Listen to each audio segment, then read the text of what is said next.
What's up, y'all? I'm Mike, the Money Motivator. Today in this video, I'm gonna go over the cheapest way to take a trip to Disney. It's getting closer to the summer. A lot of people want to take a trip to Disney, take their family, take their spouse to Disney.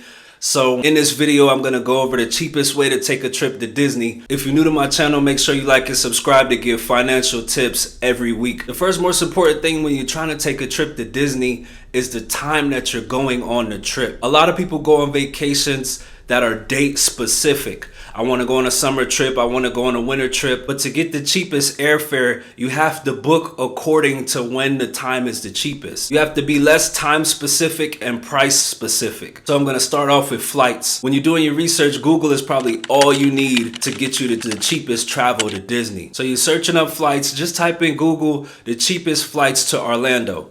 When you do that, Google's gonna pull up the flights and they're gonna pull up the dates. Look throughout Google's time frame and pick the cheapest flight. I recently did a search through Google. The cheapest flight that I found from Atlanta to Orlando was $38 round trip from May 17th to May 20th. That is a flight through Frontier. Frontier, you do have to pay for your baggage. So if you do wanna take your baggage on that flight, you want to make sure you pack really light. You might want to pack 1 to 2 outfits plus the outfit that you're wearing on the flight, and probably go to Walmart and do some cheap shopping once you get to Orlando. And then on your flight back, you could probably throw away your older 2 or 3 outfits and just bring back what you purchased at Orlando. Not saying that's the most convenient option, but in this video, I'm talking about the cheapest way to enjoy your Orlando trip to Disney. Now, if you are a person that have to pack your bag and make sure your bag is stuffed, round trip on Delta is $198. That's a safer route for someone that has to carry a lot of luggage. If you want to wear 3 outfits a day or bring back a lot of souvenirs,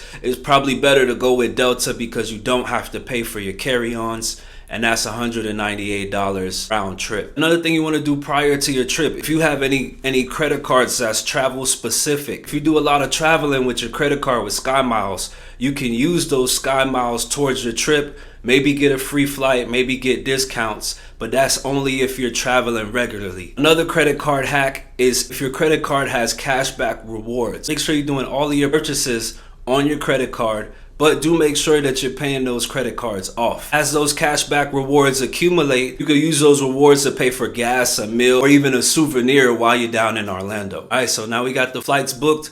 We're on our way. Next step, you want to go into Google and you want to look for a hotel. You want a place to stay when you get into Orlando. In Google, you can go in the search bar and type in specifically what you're looking for. You can type in cheapest hotels in Orlando, and then there's an option in there where you can pick free shuttle, pet friendly, or breakfast included. In this search, I'm picking breakfast included because I am thinking about the cheapest hotel that I found with breakfast included that's about 20 minutes away from the airport is Wyndham Days Inn. Wyndham Days Inn does offer free breakfast, so that's saving you a meal on your trip. I found that Wyndham Days Inn is charging $37 to $58 a night. So now you got your flight for $38 and your hotel room for $58 a night.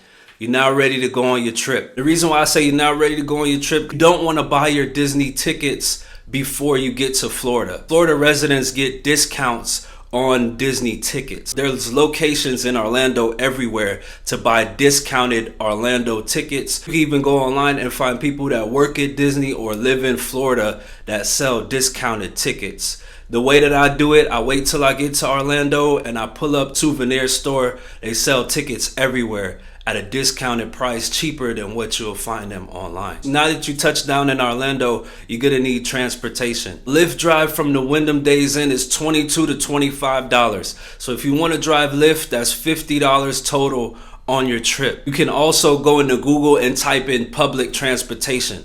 Public transportation will probably take you somewhere around 2 hours to get to the hotel, but you'll pay $2 to $4 from the airport to the hotel. But in your Google search, you can also look up a car rental. In my search, the cheapest car that I seen available for rental was $32 a day. So for your 3-day trip, that's $96 total. Our rental company isn't on site at the airport, so they do offer free shuttle to get to the car rental company. After all your traveling, you're probably gonna be a little hungry. If you get to the hotel in the morning, you got your free breakfast. Another way to eat free in Orlando is to sit through a presentation at a timeshare. When I was a kid, we went to a timeshare presentation and sat there for like 2-3 hours with no intentions to get the timeshare, but they did offer free breakfast. So you have free breakfast at the hotel, but if you choose a hotel that doesn't have free breakfast, you can go to a timeshare, and that's another way to get free breakfast. In regards to lunch and dinner, for lunch, you could probably go to a fast food restaurant. If you have a stove in your hotel, resort, or Airbnb, or even a microwave, you could purchase groceries and make them that way. You can get $20 worth of ramen noodles, and that could suffice the whole time that you're in Orlando by just using the microwave in your hotel room. If you have a large group of people, the cheapest way to eat is gonna be a Chinese buffet. That's gonna be the best value for your money and the least amount of money you're gonna spend in regards to eating. So that's eating. Now, transportation to the park. Transportation to the park is another thing that you will go on Google and search for the best way for transportation. If you don't have a rental car, you can take a Lyft, you can take public transportation. Your hotel may even have a shuttle. That's probably another good thing to put in the search when you're looking for a hotel, if that hotel provides a shuttle to Disney World. Now you're about to go inside Disney World. I want to talk about ways to save money while you're inside Disney World. Everything inside of Disney World is extremely expensive. You want to make sure that your stomach is full before you get there. You don't want to eat at Disney World. You also don't want to buy souvenirs at Disney World. In Orlando, there's gift shops on every corner. Same Mickey Mouse souvenir at the gift shop is probably $12 versus $60 inside the park. Another thing you could do before going into Disney is purchasing snacks. Purchasing snacks, and you keep those snacks either in your purse or a bag where you're going to keep your sunscreen, water bottles. Those snacks will maintain your hunger while you're in the Disney park. While you're in Disney, the best way to keep money in your pocket is by not spending any money in Disney. You want to get all of your souvenirs outside of Disney. You want to eat before you go in Disney. You want to eat after you go in Disney. You want to bring your snacks, your water bottle into the park. Whether you're putting it in a purse or carrying it in a pocket, whatever the case is, you want to do all of your purchasing outside of Disney. As far as entertainment outside of the park, if your hotel has extra amenities, that's a plus, because you can have a hotel day during your trip. If they have a pool or a gym, you can spend a day or some of your day at the hotel. Another way of free entertainment in Disney World is Disney Springs. Disney Springs is a shopping center, but they also have entertainment. There's times throughout the day where they have performances